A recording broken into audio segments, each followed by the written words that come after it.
Hello everybody and welcome to session 5. I do apologize for being a week late and getting this welcome video up. This may not help some of you now because I believe at least one person felt like she couldn't get started without this video, but in the video I pretty much just try to go over the checklist. So I'm going to do that now. If you look at the checklist, so I've gone over to the checklist feature in D2L, and if you look at the checklist you'll see that you've got this welcome video, you've got a checklist. Please use the checklist, check off the items as you complete them. I ask you to check out the course plan just to remind yourself of what is due when, big picture. We are definitely over the halfway mark in the class, and just kind of keep an eye on that course plan to see what you've got coming down the road here pretty quickly. It's a pretty even workload, and I'm going to get the remaining modules open hopefully by the end of this very week. This 10/28 is today, October 28th through November 3rd. I'm going to aim to try to get the rest of the class open. A little more on that later though this week. So this module is about making the digital movie, and if you go look at the instructions for that, you'll see that there's a variety of movie options that you can pick from, and there's a new rule that I've sort of clarified in the instructions this time. So I'm going to go look at it right now so I can refer to it as I talk about it. Well, first of all, we've got a bunch of different types of movies you can make. A basic movie, digital story, an advertisement, a claymation or stop motion video, an instructional computer-based video where you're trying to teach something, or you can teach something on a computer itself using a program like Jing. Another program you can use for that is Screen-O-Matic, which I should probably put in there right now. Just write a note that I'm going to add that. Screen-O-Matic is a popular tool that I know is being used in some K-12 schools. Speech and language pathologists can choose to demonstrate a type of therapy, and then there's an option where you can interview an educator. So really between these 7 options you've got pretty much everything you could possibly want to do, I think, with a movie, because the basic movie is quite open. And if you have some other idea and it doesn't fit neatly into these categories, I think you can go with it. Just let me know what it is. If you could shoot me a short email and explain what you want to do and how it's different and why you want to do it.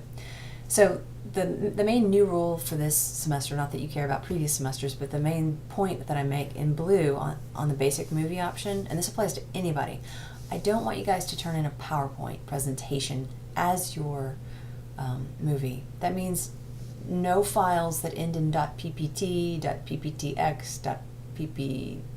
A PowerPoint file. There's a lot of different types of PowerPoint files, but I don't want to be opening up PowerPoint to watch your movie. I know the PowerPoint can be used for multimedia, and I can go in there and I can run the show, and it can run like a movie. And if you want to learn how to do that, that's great. But in this class I want you to take it a step beyond that, because I think that you can push yourself a little bit further just to see how easy it is to make a movie. A lot of you have already done it. That's why there's all these other options, so you can challenge yourself further. But some of you, about half of you probably have never, half or more have probably never really made a movie. So the basic movie may be your option.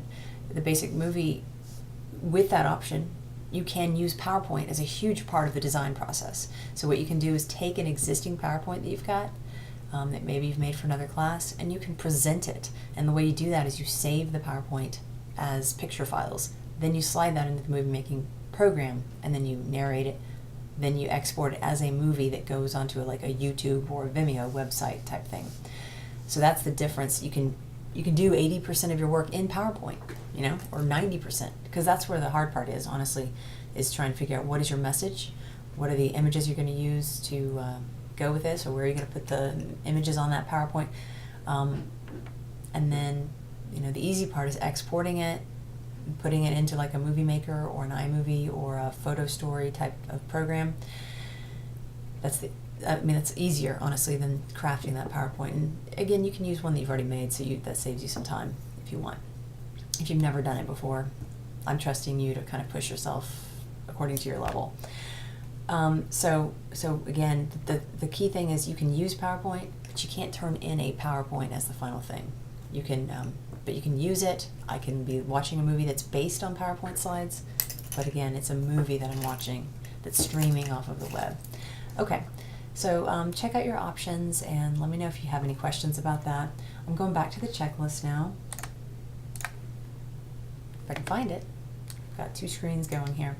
The other thing that we're doing this module, and hopefully you've already gotten started, but if not, if my making this movie has delayed you're getting started, then just go with it, you'll be fine. There's 2 discussion posts that you make. You have 2 discussion boards. Each board you make 1 post for a total of 2 posts for the entire session.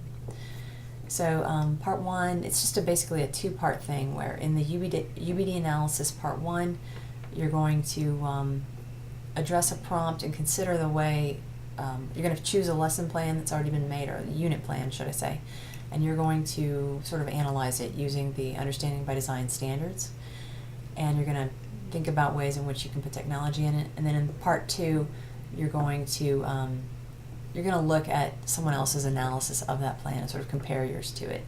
And so it's a short little reflective activity that kind of gets you thinking about the Understanding by Design framework.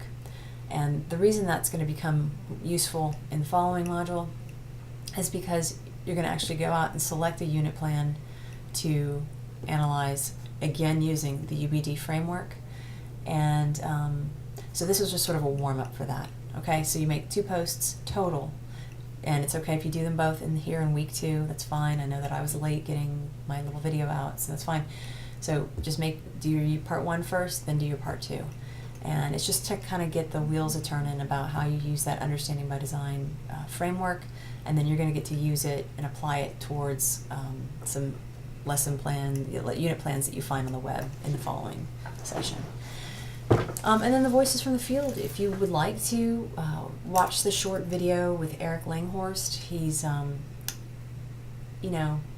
he's kind of an innovative social studies teacher.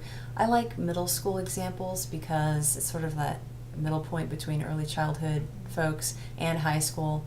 And I feel like sometimes what's going on in middle school is a really good example for both early childhood and high school. So check that out and just see how he talks about technology. And again, it's a Voices from the Field thing. It's there just for you to kind of hear another educator talk about how he uses technology in the classroom and the power that he sees in it.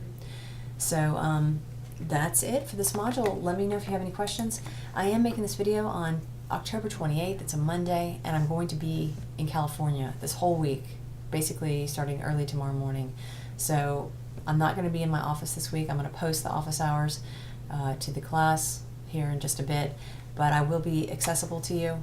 I plan on doing a lot of work while I'm there and hanging out in my hotel room, unfortunately. That happens a lot when I go to a conference, is that I just sit there and basically turn the hotel room into an office and work. And so my phone number will work. You're welcome to call me. And you know what? This might be a really good week to call me because, I think the California time difference is like 3 hours different from the East Coast, maybe. I have to double check that. So I could be up, I could be, actually no, that doesn't work out as well as I thought. No, it does. No. Oh, yes, it does work out well. So like if it were 9 o'clock out there, it would be like midnight here, and I know a lot of you guys are awake at midnight. I'm never awake at midnight, but this week I can be awake at midnight. So if you need to talk late, I can probably talk late to you. Okay, thanks so much.